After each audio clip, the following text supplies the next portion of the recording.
Hey, what's up guys? This is Anthony from Anthony's Customs, and for this review, we are looking at the company now known as Mety, M-E-T-Y Toyz. It used to be Memory Toys. This is a limited collection edition Wanfest Red Orc. I don't know what he's actually called. I can't find the official name. It doesn't say it on the package. I think he's some kind of evil guy or demon guy or something like that.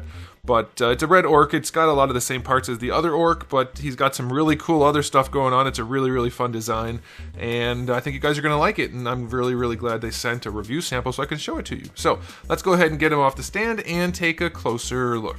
Alright, before we look at the figure, I will show you the package. It is just a sleeve on the front. The limited edition sticker is metallic and cool, so I like that. Not a whole lot going on there. This one does have a window underneath when you remove the sleeve. And of course, if the figure was in there, you could see it. And you get some more stickers on there to hold it together. Alright, that was probably all out of focus. There are stickers to hold it together. There we go. Can we focus, camera? The shininess might be throwing it off. Okay, so decent packaging. Nothing remarkable, but most packaging is not remarkable, and I'm okay with that. Alright, so let's talk about the figure. This guy stands just about 7 3/4 inches to the top of the noggin. That's going to make him roughly, let's call it 20 centimeters, right about there. So here he is up against Darwin, and he's got some size to him, for sure. Alright, let's get into the aesthetic. It's really well done, just like the other things I've reviewed from them. He's got a really, really nice sculpt.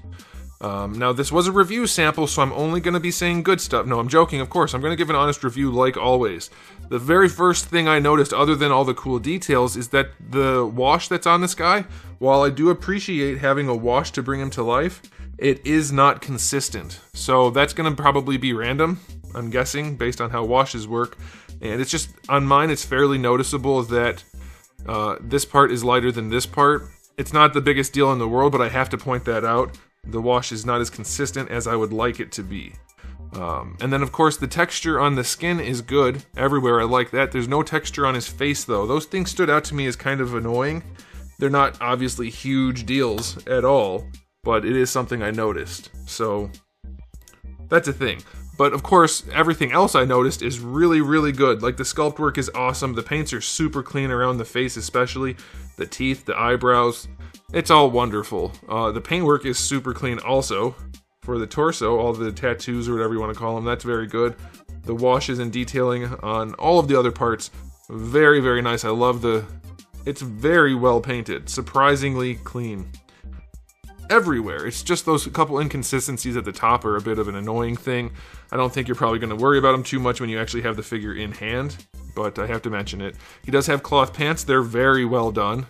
They have elastic at the waist, and they tuck into the boots nicely, so that's very good. And it's just a gorgeous figure. I love it. The beads are super glossy. They have a wire going through them rather than rope, so you can pose them a little bit if you want to. Of course, his beard gets in the way, but it's a good looking figure. I love the sculpt work. I love their particular stylization. It's just like the way I would do it, really. Like, obviously humans aren't built exactly like this, even though he's an orc, I get it, but muscle groups are all the same. But they're exaggerated in good ways, and it's stylistically pleasing to me. I don't know if you guys like it. I'm guessing you do. But the way they do their sculpting, like for Illidan, for instance, or Demon Hunter, or whatever his name was officially, it's just really, really good for my personal tastes, and I think they nailed this one too. Really like the hair sculpt on the beard. I mean, that's a very specific detail to note, but these kind of things matter. Like, you might not care if it's not good, but when it is good, it makes the figure that much better. Or having the eyebrows actually come off the head, things like that. They just did a really good job. I will say the ponytail part, the braid, it's glossy. That's not ideal, but it is there, and it's painted and stuff, so, you know, it's not going to be perfect, but it is pretty good looking. So, yeah, aesthetically speaking, I think it's wonderful. It's not perfect. I would go 9. Like, yeah, you can adjust those few problems, and then it's just gorgeous. It's a gorgeous, gorgeous figure. Even with the soft goods, they're hardly even noticeable because they're so well executed. So, I do like that a whole bunch. Very, very nicely done. So very good aesthetic. And the aesthetic gets better as you add accessories. By the way, you can basically get these guys down to naked, and so you can use accessories from other orcs if you wanted to, but everything comes off on him. But I'm not going to count it all as accessories, okay? Like, yeah, everything comes off. So I could count, like, each gauntlet, the necklace, everything. I'm not going to do that. I'm just going to count the actual, like, true accessories. So he does come with a bunch of different hands. And he does have alternate feet as well, so you can take the sandals off by doing that. That's pretty good. You do get the alternate head. So we have to talk about that a little bit. So not only is it just the open mouth yelling head, that's really cool, I love that, but technically the little hair pieces can be swapped. Now, the thing is, the PVC they use for the hair pieces is very soft. And they were both very stuck on mine. I couldn't even get them to rotate when I first got the figure. So I tried heating the head and everything, and I was able to remove them, which allows them to rotate also, but it's such a soft PVC that getting it back in is a nightmare. So unless you really need to swap the hair pieces, or really need to rotate them, I wouldn't mess with them at all. It's such a soft PVC and a tiny little peg, you really risk the problem of tearing it off. So be super careful with that, but technically they can be rotated. And that swapped out, and rotated. And the yelling head is awesome. Love that. And then you get the holding accessories. He's got this awesome purple sword, which is really, really well done. And you get this really cool purple flame that goes with it. That's awesome. I love that. That's so good looking. The transparent plastic is wonderful. Same thing with the big red sword. Different type of swooshy flame effect. Also very well done. And then you do get a clip and the banner that goes in his back like the other orc guy. So that's pretty cool. If you like all of that, you're set. But on top of that, you also get this, which is not just a fixed piece. It's like a little Tonto style sword that goes in his belt, and it's functional. You take it out. I mean, you can't cut stuff with it, but it does come out of the sheath, and that's very, very nicely done. And so, yes, you can remove all of the other stuff, too. If you want to count that as accessories, you'll get a much higher accessory count. I'm just not going to do that. So, loaded with accessories. I'll say 10 out of 10. I don't know how you could have more accessories, really. I guess let's go 9.5 because swapping the hair pieces is a problem. They really need to have a stiff peg in there.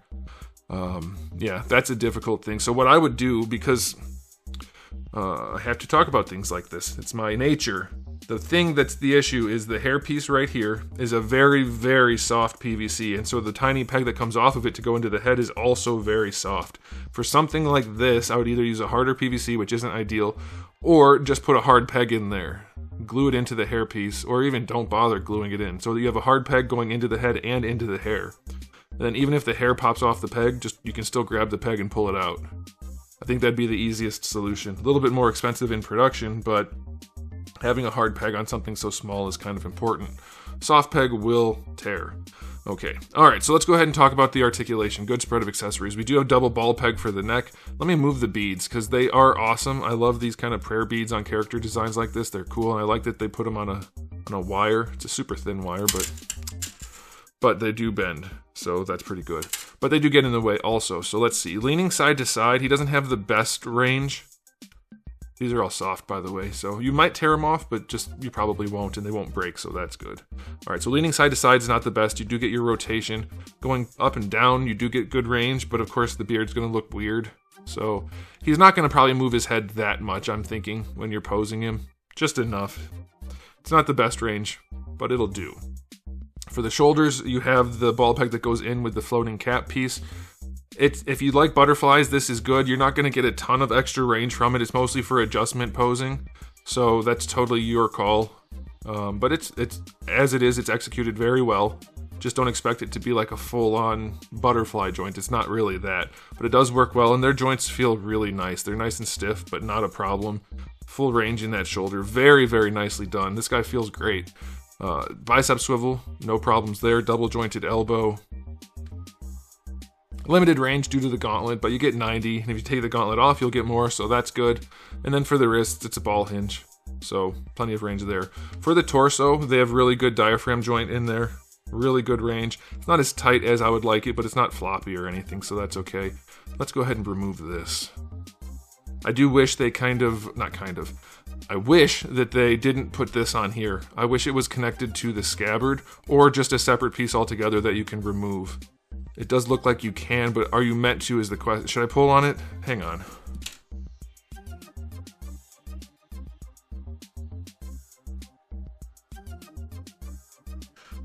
Okay, so after further inspection, it is just a peg that goes through there, but it's the same PVC that this is, which is fairly soft. So you could remove it if you wanted to, but you'll have a hole in there, and you probably will have a nightmare getting it back in. So I would just leave it on. So whatever. All right, so for the lower torso, it's another ball peg.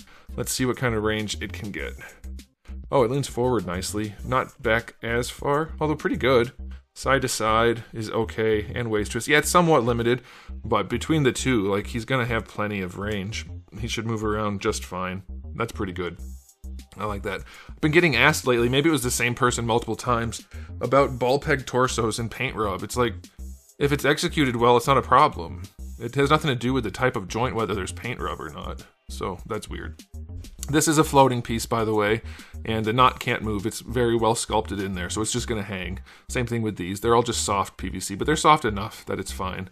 So the pants, you can see the elastic waist on the pants right there, and then you can see the top of his pelvis. So you want to get your pants up above that so that it looks better, and you can do that no problem. But the way that they actually colored the elastic on there to make it look like a belt, I like that. That's pretty good. So the hips are pretty much standard style hips. I'm guessing they are ball sockets. I haven't removed his pants, but it doesn't really matter. He can do pretty much the full-on splits, so that's really good. Going forward, up to horizontal. He's a pretty chunky guy, but decent range going back. Decent range going back. Thigh swivel is in there, so that's good. Double jointed knee. Not the most range, but again, chunky guy, not bad. You can move these. These are floating pieces. They can come off, so they rotate a little bit, of course. They do get in the way of the ankle quite a bit. The ankles are pretty limited with those on there. It's not terrible, but I wish they were just a little bit looser. If they fit a little bit more loosely on the leg, you'd be able to move them for the ankle more, but it's okay. And then for the ankle, it is a full-on ball hinge, so you get a good ankle rocker. So yeah, it's just a little bit limited by these. If you take these off, you're fine. Toe hinge is really far back on the foot. I don't like that the sandal is separated. That's not necessary. But it's a decent toe hinge in terms of functionality. It's just pretty far back. So yeah, it's not perfect. Big surprise, right? Everybody always gets mad at me. Well, is anything ever perfect? No, no, it's not. That's not a normal thing for things to be perfect, especially when budgets are involved. These are reviews. I have to point out the flaws. My goal isn't to justify them, but they exist. And I have to point them out. That doesn't mean I hate the figure because I'm pointing out the flaws. It's not a perfect figure. There are problems with it that are like to different degrees, and maybe they don't bother you at all, or maybe they bother you a lot. I can't tell you how to think about that. I can just show you what's here. So anyway, his articulation's really good. Not perfect. I would say 9. I would say 9. There's not much to do to improve it, but there are some things you could do to improve it. So time for the final verdict on this release. It's kind of like what I was just saying. Is it a perfect action figure? I didn't shape this properly in my hand, or I put it on upside down. No, it's not perfect. I don't expect any figure to be perfect. My job is to show you all of the good and all of the bad. It's a really darn good figure. I love these figures from this company. I love the stylization that they do, the way they sculpt it, the way they paint it. It's the way I would do it mostly. Like, nothing's going to be exact across two different creative people, but it's pretty darn close to the way I would do almost everything. It's good. I like it. I'm going to give it a 9 out of 10. Overall, a 9 out of 10. Some room for improvement, sure, but love the accessories, love the aesthetic, love the posability, love the sculpt. Just some room for improvement.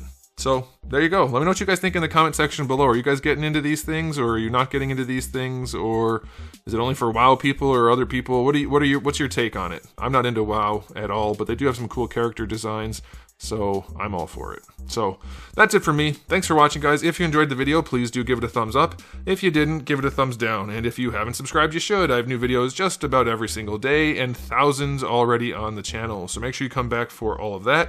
And in the meantime, keep collecting.